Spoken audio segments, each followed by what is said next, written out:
Encore à propos de voitures, garer son véhicule dans les grandes villes est devenu un vrai casse-tête pour des millions de gens. Il n'y a souvent pas d'autre moyen que d'aller dans des parkings payants. Eh bien, l'association de consommateurs CLCV a fait une enquête et elle s'insurge contre les tarifs de ces parkings. Christine Chapelle, Pascal Chocnet et Sylvain Roland. Après avoir payé pour rouler, il faut payer pour s'arrêter. Les parkings des grandes villes sont chers, 1,71 € de l'heure en moyenne, avec des pointes à plus de 8 € sur Paris. Les automobilistes se sont résignés. Vous êtes tout de suite à 10 ou 12 € pour 1 heure, 1 heure et quart. Bon, c'est très cher. Hein. Généralement, on ne choisit pas vraiment son parking. C'est celui qui est proche de là où on va.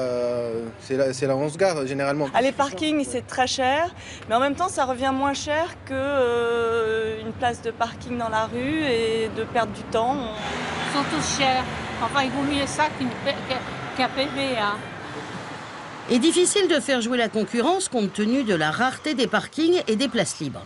Certes, les sociétés justifient leur prix en mettant en avant les services proposés.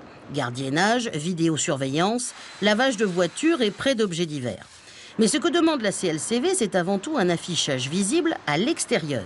Dans 80% des parkings français, le tableau des prix est à la borne d'entrée ou de sortie, là où vous ne pouvez plus faire demi-tour. Si l'on pouvait afficher en aussi grandes lettres le prix du parking à l'extérieur, que l'on affiche le fait que l'on vous prête un parapluie, eh bien pour nous ce serait vraiment très très bien. Donc nous demandons l'essentiel, c'est-à-dire d'abord au parking on y va pour se garer. L'association demande également un meilleur affichage des places disponibles à l'extérieur. Elle demande aussi une facturation minimum de 10 minutes plutôt qu'une demi-heure ou 1 heure comme c'est aujourd'hui le cas.